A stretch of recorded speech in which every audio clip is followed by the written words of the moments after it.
Hey, yo everyone, Andrew here, bringing you another video review, and today we're going to be doing X-Men Mutant Genesis. Take a look at this comic cover right here.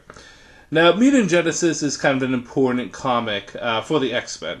Not necessarily because it's good or bad, but because it was such a pivotal turning point for the X-Men comics. It has pretty big names on the actual comic itself. Chris Claremont, who is widely regarded as the best X-Men writer, who happens to be writing this, and Jim Lee, who is my personal favorite artist, made his mark with the X-Men right here. Although he did have Alpha Flight and Punisher War Journal beforehand, it's really X-Men where I think his name started to pop the most.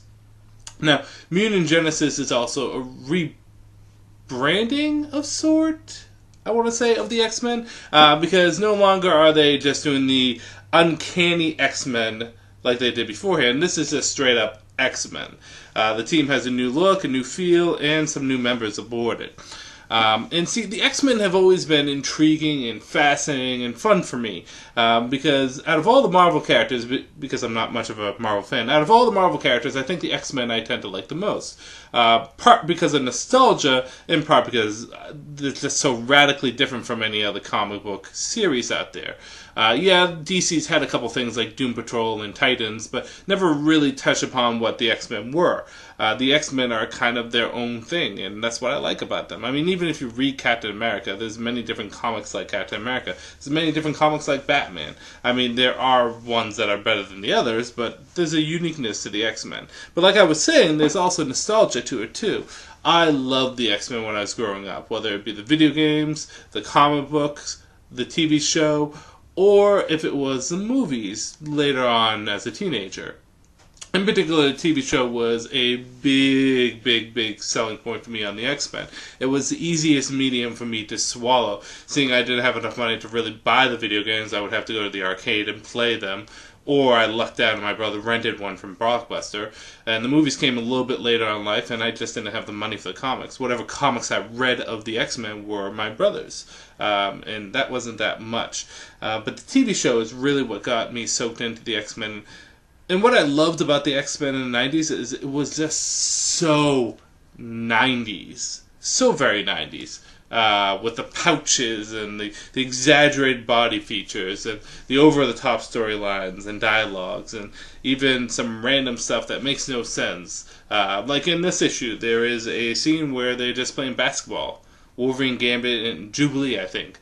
They're just playing basketball. It sounds silly, but it's so 90s. It's just fan service, kind of? I don't know. But whatever the case may be, that's kind of the thing I like about the X-Men, is they have the really 90s feel to them. Even today, where they've been modernized and updated, it's hard to look at the X-Men now and not to really feel what they were beforehand. Because this is really one of the golden eras for the X-Men. This and back in the 80s. Although X-Men have stayed relatively strong since, they have never been as strong. I mean, literally everything was the X-Men. Wolverine was on like 20 different teams. There was X-Men, Uncanny X-Men, Astonishing X-Men, X-Force, X-Factor, Wolverine the X-Men, and every single spin-off title ever since. Like, there was just X titles everywhere. But I'm rambling on a little bit too much about X-Men in the 90s.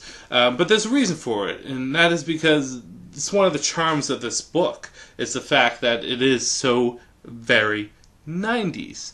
The basic premise is this book is broken up into two stories. The first story is the X-Men dealing with Magneto, who's very chill, just on his asteroid M, not bothering anyone. No one's bothering him until someone decides to bother him. And of course, Magneto needs to go out and cause some trouble and, raise some hell. And seeing that he was previously an ally of the X-Men for some time, this rubs the X-Men particularly a wrong way. The second story deals with Omega Red and is a very Wolverine-focused story. And that's basically it. It's Wolverine versus Omega Red with a few of the X-Men sprinkled in between. On a whole, though, good, bad, and whether or not you should get it, good. The art is gorgeous. It's Jim Lee's art, and it's 90s Jim Lee's art, so it's a bit exaggerated in there. He hasn't quite got his style perfected, right?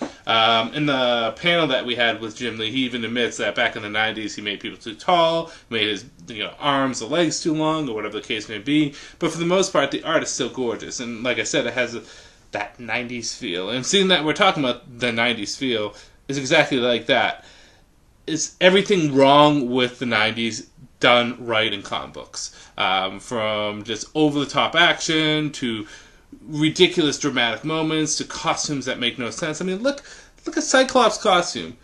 It should be a terrible costume, but it looks kind of cool. Look at the back.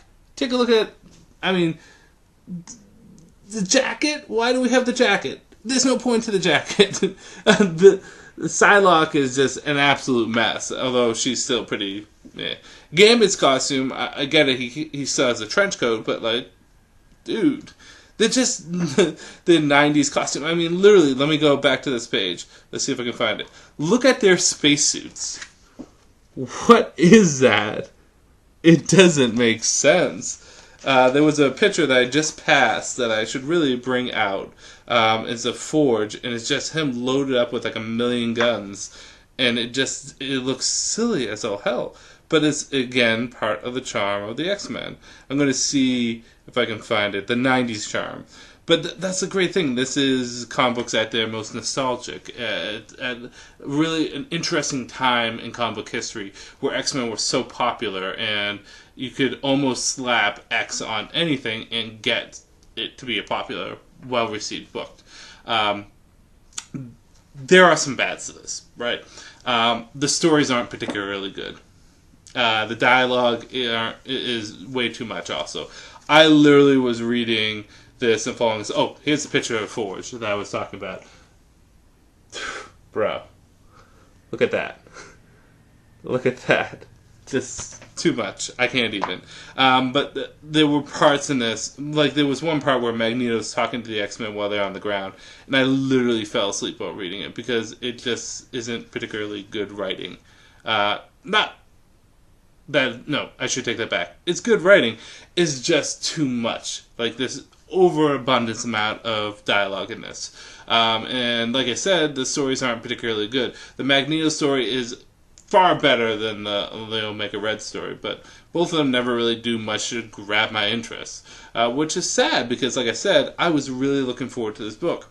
Part because it's Jim Lee's art, but part because this is such a huge cornerstone for the X-Men.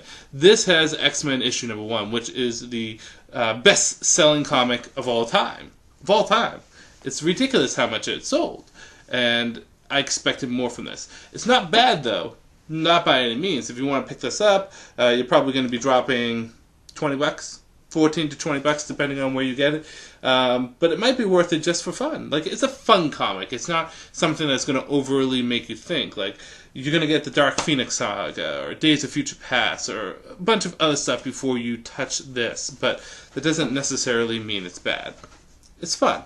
That's all it is. Fun. So with that said, this is Andrew saying peace out for now.